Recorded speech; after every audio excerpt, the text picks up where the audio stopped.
Shop us now at shophottubs.com. ABC 36 News Now.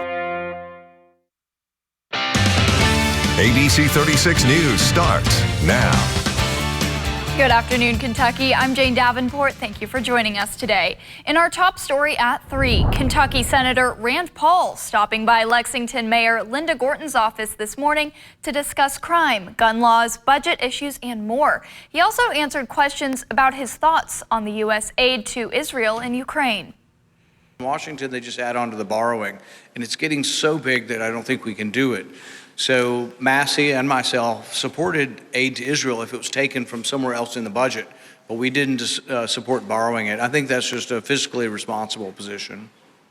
Coming up at 5, I'll tell you what crime Senator Paul thinks should be considered a felony, plus his opinion on Lexington's crime rates. Had to wear a sweater outside my house this morning. Yeah. A little shock to the system stepping out after all the warm weather we've had of late. It was breezy, and that kind of added to it, but we'll improve things a little bit temperature-wise getting into the upcoming weekend. Of course, with all the rain, great shot. There's Cumberland Falls on the left. The river's running high, especially in southern Kentucky, where we had the most rain. Visible satellite.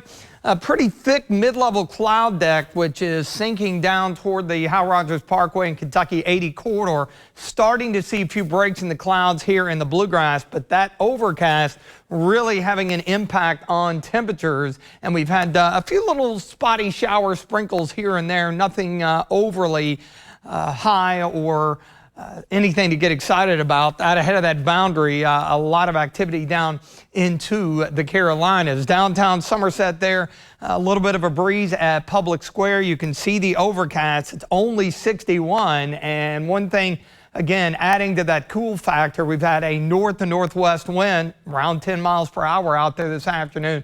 And that, of course, is holding temperatures in check. I mentioned the breaks in the clouds. You can see it here with the Kentucky Mesonet cam, Franklin County near Frankfort, we're at 64. So temperatures along the I-64 corridor finally getting into the mid-60s. But down south, we're hanging in the mid to upper 50s. And look at the difference in temperatures compared to 24 hours ago, especially down south where that cloud cover is. It's a little better off to the northwest. Now, tomorrow, it's all about that area of low pressure over the eastern Great Lakes. Can't rule out a spotty shower or two. Heading into tomorrow morning, upper 40s to around 50, so a little bit on the cool side, but I do think we'll sneak back into the low 70s. Other than dodging the showers, not a washout by any stretch tomorrow. Mother's Day weekend looking pretty good. In fact, Sunday, really nice. I'll tell you more about that in the 7-day coming up. Thanks, TG. A 16-year-old has been charged in connection with a shooting that happened back on April 26 on Bainbridge Drive. According to police, around 10:35 that night, officers were called to the 400 block of Bainbridge Court for a shooting. They found buildings and vehicles that were hit with gunfire. Then a female victim arrived at a local hospital with reported non-life-threatening injuries from a gunshot wound. A 16-year-old juvenile was charged with assault, wanton endangerment, receiving stolen property, and possessing a handgun by a minor. If anyone has any information regarding this case, you are asked to call Lexington Police. Longtime Lexington radio host Robert Lindsay has just died from cancer. He was 66 years old.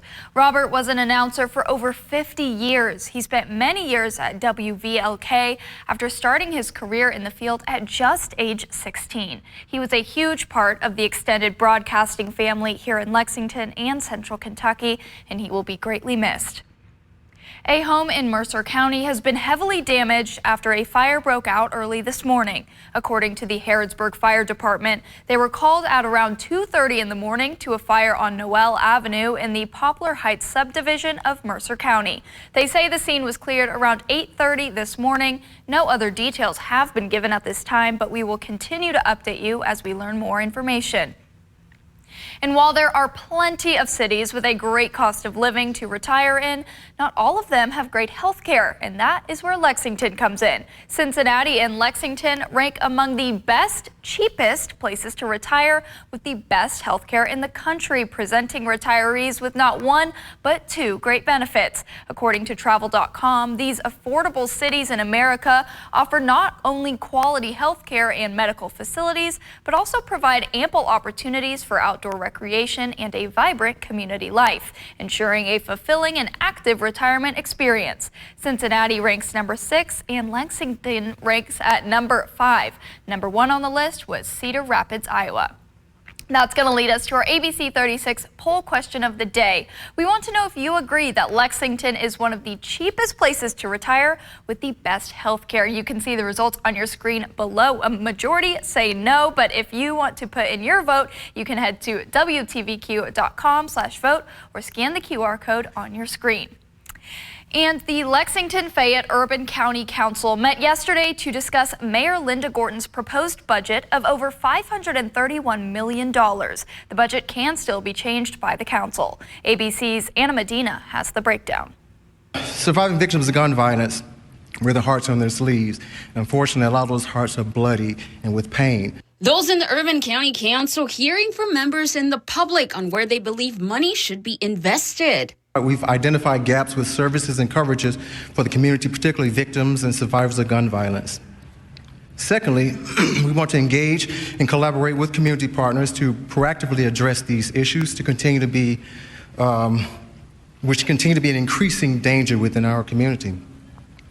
And thirdly, we want to support LFUCG, Lexington Fayette Urban County Government, and the law enforcement by joining and building solid, airtight partnerships with specific community partners. Whit Whitaker with NAACP says they're proposing the budget include a commitment to a 3-year plan to help further reduce gun violence in the community. About $255,000, which would be about $85,000 a year. This will provide individual mental health counseling for 114 groups, mental health counseling for 83 groups, each spread over 12-week schedules. Adding that more investment is needed in the city's food insecurity program, which benefits a lot of the surviving victims of gun violence for groceries and things like that.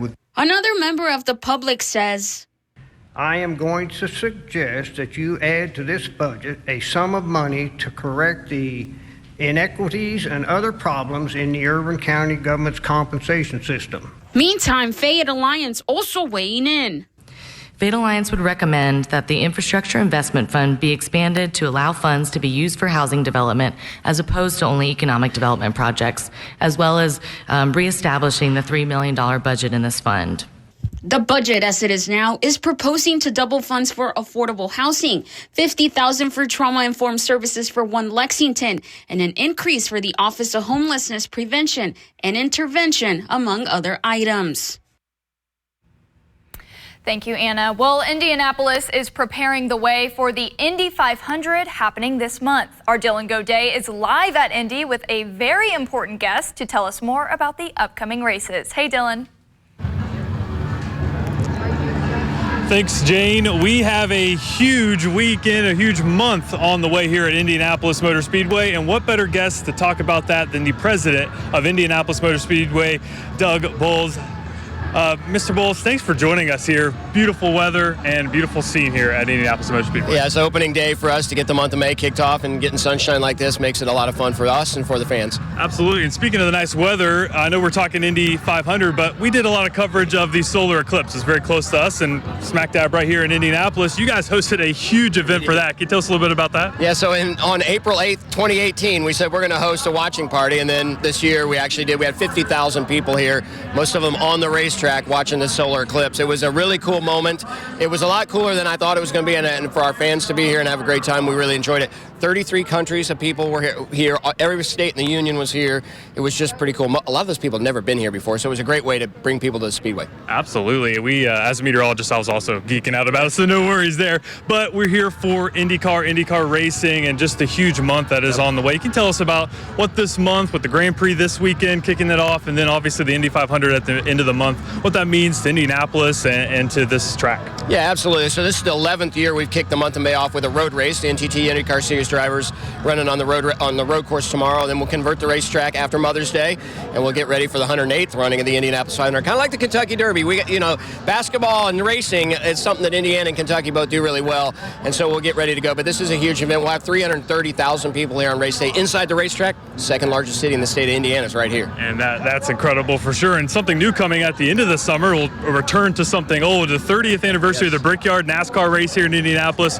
NASCAR went to racing at the road course, but now they're going back to the oval. Can you tell us about what that means, especially on an anniversary date like the 30th year? Yeah, I'm really excited about it because it is the anniversary of the 30th anniversary of Jeff Gordon winning the first Brickyard 400. So going back to that this year, I think it's going to be really special. And the drivers are pretty excited about going back to the oval.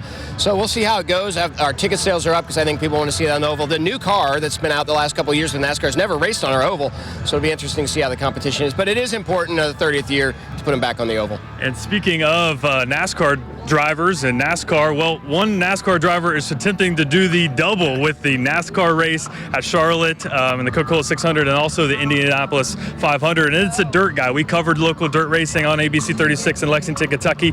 Maybe bringing, for the first time since Tony Stewart and the Jeff Gordons, that dirt racing fan to Indianapolis Motor Speedway. Can you tell us about that? It's really important because, as you know, short track is the heartbeat of motorsport. So when you can get short track fans to get excited because of one of their drivers, whether they're in NASCAR or IndyCar, that brings a lot of people out. And we haven't really had a dirt track driver run the Indianapolis 500 since Brian Clausen did it 5 or 6 years ago. And so to get Kyle Larson, maybe the best race car driver on the planet at the moment, to try and do that double that day is going to be an awful lot of fun. He's got a sprint car race he's doing here in Indiana on Monday night. So it's going to be fun to have Kyle. And he's done really well so far in his testing. Absolutely. His racing series is coming to Kentucky at the end of the summer as well. So that's going to be a big event. What's your message to fans maybe making the trip up from Lexington, whether it's tomorrow for the race or later in the month for the Indianapolis 500? What's your message to them? Well, if you've never been here before, I encourage you to come up on a practice or qualifying weekend for the Indy 500. And 15 and under are free on those days. Bring your kids up. We want you to have a great time. If you're coming to the Indy 500, make sure you have your tickets. We're really close to being sold out. And there's nothing like celebrating Memorial Day weekend right here at the Indianapolis Motor Speedway with 330,000 of your closest friends. Absolutely. It's going to be a wild time for sure. Looking forward to that. And thank you for joining us here. Jane, TG, back to you guys. Thanks, Dylan. Really out in his element out there. We'll see if he decides to come back to work on Monday. Well, in other news, Israeli Prime Minister Benjamin Netanyahu says if Israel has to stand alone, they will stand alone. It comes after President Biden threatened to stop additional shipments of weapons if Israel goes through with a major invasion in Rafah. ABC's Perry Russum is in Washington. Israeli Prime Minister Benjamin Netanyahu standing his ground after the U.S. threatens to withhold more weapons from Israel. If we have to stand alone, he says, we will stand alone. The White House says the U.S. and Israel share the same goal to eradicate Hamas. But President Biden does not want U.S.-provided bombs used on civilians in Rafah, where more than 1 million people are sheltering from war. National Security spokesman John Kirby says smashing into Rafah, in the president's view, will not advance that objective. Netanyahu says he hopes the two countries can overcome their disagreements. Netanyahu speaking with Dr. Phil. We will do what we have to do to protect our country, and that means protect our future. And that means we will defeat Hamas, including in Rafah. Netanyahu says Israel has destroyed 20 of Hamas's 24 battalions, with the final 4 being in Rafah. Meantime, on college campuses here in the U.S., protests are breaking down while others restart. We'll be back! We'll be back! Police clearing the encampment at MIT this morning after it was ordered by the school's president. The student encampment is well organized. It's very strong. Arrests at the University of Pennsylvania, Governor Josh Shapiro calling the situation unstable and unacceptable. No justice, no peace! And protests now growing at George Washington University, days after the encampment there was broken up. Students are the conscience of our nation. They are the moral compass. There are graduation ceremonies today at Columbia University. These are smaller ceremonies based off the individual schools within the university. The campus-wide commencement was canceled after protests. Perry Russum, ABC News, Washington. Still ahead in your entertainment and consumer news, how the government is working to stop the spread of the bird flu. Well, definitely a cooler finish to the week on this Friday. Some clouds around, highs struggling to get into the 60s, but for Mother's Day weekend, other than shower chance tomorrow, we're looking pretty good. Your 7-day forecast is coming up. Time is almost up to vote for your favorites in the ABC 36 Viewers' Choice Awards. Vote for Nicholasville for Best Downtown. Go to WTVQ.com to vote from now until May 10th to help them win.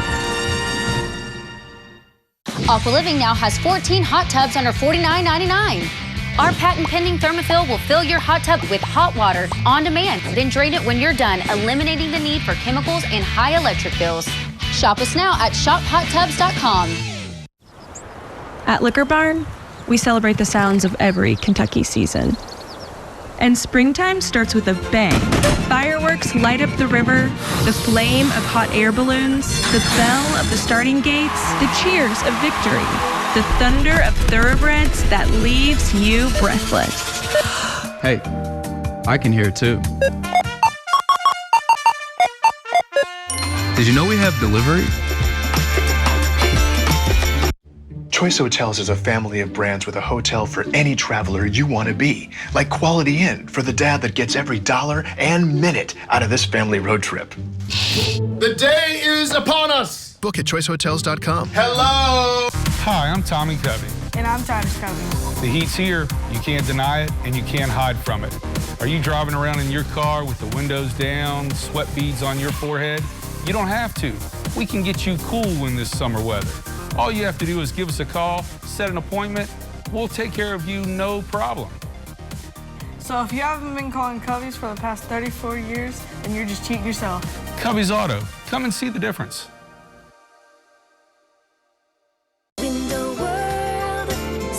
We are America's exterior remodeler and ready to transform your house into your dream home. We offer entry doors, patio doors, and siding.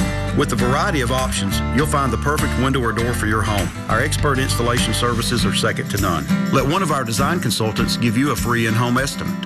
If you're considering new replacement windows or vinyl siding for your home, look to the company that stood the test of time. Window World of Lexington. Simply the best for less. Experience relaxation at its finest with our American-made hot tubs and cold plunge spas made right here. By selling directly to our customers, we keep prices low and quality high. American-made spas starting at just $24.99. Shop us now at shophottubs.com. Time for your ABC 36 Storm Team forecast. TG, some say we may see northern lights, some say we won't. So what is your expert opinion? Well, here's the deal. I mean, usually we're too far south for that to happen. On the rare occasion, we could potentially see it. Now, what it is, you know, the northern lights, it's essentially charged electrons from solar storms that get shot out into space, the solar winds push them toward the Earth, and once they hit the magnetic field in the upper atmosphere, they create that color, and typically you see it up obviously closer to the Arctic Circle, into Canada, northern part of the U.S. But this solar storm is supposed to be so strong tonight, tomorrow night, and potentially into Sunday, you may be able to see it as far south as here in the Commonwealth. Back in 2005, we had that, and we kind of had a reddish hue to the sky. The trick is there's a lot of stuff floating around on social. The official map from NOAA has it a little farther to the north, while one that a lot of people rely on with the University of Alaska at Fairbanks has it well to the south. The difference is the NOAA map is to the naked eye. That's going to be farther north. Farther south, you need a good camera and a longer exposure. So, I mean, it's worth a try, especially might as well. Yeah, if you get away from the city lights here. But Mother Nature may throw the old monkey wrench in it because we could have some clouds, but nevertheless, that's something that's been batted around today because, again, it's very, very unusual. One thing that hasn't been unusual of late, and that's a lot of rain and water. Waterfall from all the rain. Pretty shot there from Peter Silvestri in Shelby County. We've had a lot of clouds today. The thick cloud cover is still hanging tough down south and southeast. We're starting to see a few breaks here in the bluegrass. We've had a sprinkle or two here or there. That's about it. See down to the southeast. We've got a little bit of activity and some organized severe weather through the Carolinas. Kentucky Horse Park, mix of clouds and sunshine, and as a result, we're up to 66 despite that north wind at around 10 miles per hour that has really slowed the bit of a warm-up we tried to accomplish. Up on the hilltop, Hindman near, or at least not counting near Hindman, that is, with Kentucky Mesonet, it is only 56, so that is the difference. And that's what the cloud cover is doing. You see the areas down here across southern Kentucky, upper 50s, mid to upper 50s to around 60, but it is milder where we're beginning to clear it out here along the I-64 corridor. Big difference down south compared to 24 hours ago. Back here in the sunshine, temperatures upper 60s, low 70s. That's probably where we will play tomorrow. Frontal boundary again draped across the Carolinas, so some issues there. Area of low pressure over southern Canada, that is going to dive to the southeast tomorrow. The trend has been to push it a little bit farther to the east, which works to our advantage. Overnight, we're going to drop down upper 40s to around 50, but our in-house data is still picking up on a few spotty showers. Notice not much in the way of coverage, and I think we'll sneak at least to the 70-degree mark in most locations. The other part of this tomorrow, it's going to be a breezy day. Obviously not much wind overnight, but once the sun comes up, you see gusts could be 30 plus in a few spots from time to time before we settle things down after the sun goes down. So that may have kind of a cooling effect to the air. So once that system kicks out, we're in great shape for Mother's Day. High pressure builds in, a really nice Mom's Day there, 74. And I think we're still looking good for most of Monday. Late in the day, we could see a shower or a storm. This will be our system that's going to arrive heading into the day on Tuesday. So low end chances this weekend, and then we really bump it up for the day on Tuesday. And we mentioned this yesterday, kind of an unsettled pattern to come. Late Monday, and then as we roll into Tuesday, and probably lingering a bit on Wednesday. Some of the data now beginning to trend drier for Thursday, so we may actually catch a bit of a break on Thursday, but then yet another system arrives as we head into next Friday, about a week from now. The late week system may have the potential of possibly a stronger storm or two. Again, that's still well down the road, but something obviously we'll keep an eye on. A few clouds, and again, that's key to trying to see the northern lights, especially late evening, overnight. Your best bet, probably do it a little bit earlier and get away from the city lights. Tomorrow, partly sunny, a breezy day, west 10 to 15, gusting higher than that. Few spotty showers, not a washout by any stretch. Extended forecast, nice looking Mother's Day on Sunday. And of course, won't rain all day, every day. Our best bet will be on Tuesday. And I think there's your break heading into Thursday. Throughout next week, it's getting that time of the year where days like today are unusual with it being cool. Afternoon highs are going to be pretty close to average into the mid 70s.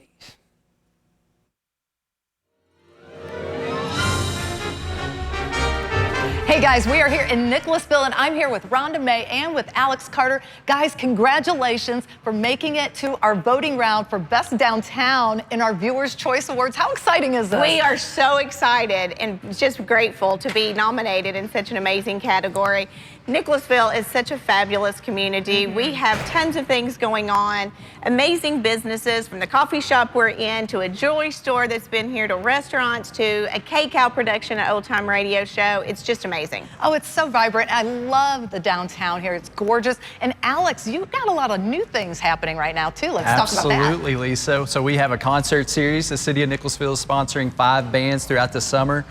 Within our Nicholasville Performance Park right on Main Street. So we invited visitors to come to Nicholasville and experience our downtown and check out the murals on the side of the buildings. Yeah, the murals are so cool. I love that. 3D. And you know what? You also have an event coming up too. Yes, Let's talk about that. So we host the Kentucky Wine and Vine Festival, and this year we have added a walk, wine, and dine, which will be downtown Main Street, 3 different restaurants, pairing with wines. It's going to be a great evening. Wonderful. And let me ask you this. What do you attribute the success to in our Viewers' Choice Awards for your Best Downtown nomination? I think we just have that completely community feel, hometown, small town feel that people love. So when you come, it's always a connection regardless of where you're coming to visit from. Absolutely. Well, guys, congratulations again. Good luck in our contest. Thank you, Lisa. Watch ABC 36 meteorologist Dylan Godet for the Bus Stop Forecast, weekdays on ABC 36. Brought to you by Sharky's Cuts for Kids, located in Lexington. Car collisions are dangerous enough, but when it's an 18-wheeler truck, the results can be catastrophic. Truck accidents can cause serious injuries to other drivers and even death at low speeds. As America's largest injury firm, we know how important it is to get the compensation you deserve. With more than 1,000 lawyers, 100 offices, and more than $20 billion recovered, we are Morgan & Morgan, America's largest injury law firm for a reason. Contact Morgan & Morgan right now. 46 Solutions is your technology partner.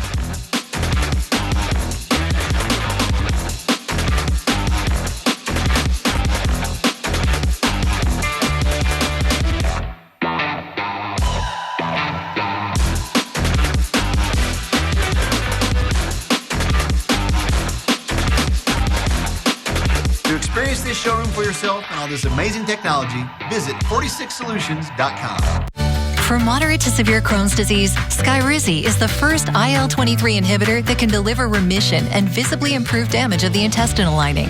Serious allergic reactions and an increased risk of infections or a lower ability to fight them may occur. Tell your doctor if you have an infection or symptoms, had a vaccine, or plan to. Liver problems may occur in Crohn's disease. Control of Crohn's means everything to me. Ask your gastroenterologist about Skyrizi. Learn how AbbVie could help you save. I'm Michelle. And I'm Jennifer. And in the spring of 1992, Bishop's Small Engine Repair was born in our mom and dad's barn in Estill County. Then, in the fall of 1992, we made the move to Madison County, where we are today. With the support of our family, customers, and community, we have continued to grow in the outdoor power industry. With a full line of products from Cupcadet, Grasshopper, Echo, and Shindawa, we can help you tackle your yard so you can enjoy it with your family. Bishop's Small Engine Repair, where our focus is our customer. Stop on in, 119 North Estill Avenue in Richmond. We can't wait to see ya. Time is almost up to vote for your favorites in the ABC 36 Viewers' Choice Awards. Vote for Hicks & Funson for Best Law Firm and Best Personal Injury Attorneys in our area. Go to WTVQ.com to vote for your favorites from now until May 10th to help them win. Now at Johnny Carino's, enjoy our 4 for $16.99 ribeye steak and shrimp meal deal. Juicy ribeye steak, Parmesan shrimp, your choice of pasta, bottomless salad or our Italian nachos, and bread for only $16.99. Welcome back. The government has a new plan to pay farmers to help stop the spread of bird flu in dairy cattle. Over the next 4 months, the government will pay up to $28,000 per farm to support specific steps needed to stem the spread of bird flu. Payout incentives will also go to producers that supply personal protective equipment to their workers and those that allow workers to participate in CDC research. Right now, health officials say the virus poses little threat to humans, but warn that the spread among cattle is risky since the virus could mutate into one that eventually impacts people. And Apple is facing a growing wave of union organizing from worker groups across multiple states. So far, workers at Apple Store locations in Maryland and Oklahoma have voted to unionize. The Maryland workers are now weighing a strike, saying management has yet to meet their core demands. Saturday, they're holding a strike authorization. It's one of the strongest labor actions taken against the big tech media company. In entertainment news, I never thought I would be the one to have to announce this, but Justin Bieber is now pregnant with his wife, Hailey. The singer is soon going to be a father. He and his wife, Hailey, announced on Instagram Thursday that they are expecting their first child. Now, they've been married for 6 years. He is 30 years old and Hailey is 27. Congratulations to the couple. Always thought that would be me, but sometimes dreams don't come true. Anyways, stay with us. We're talking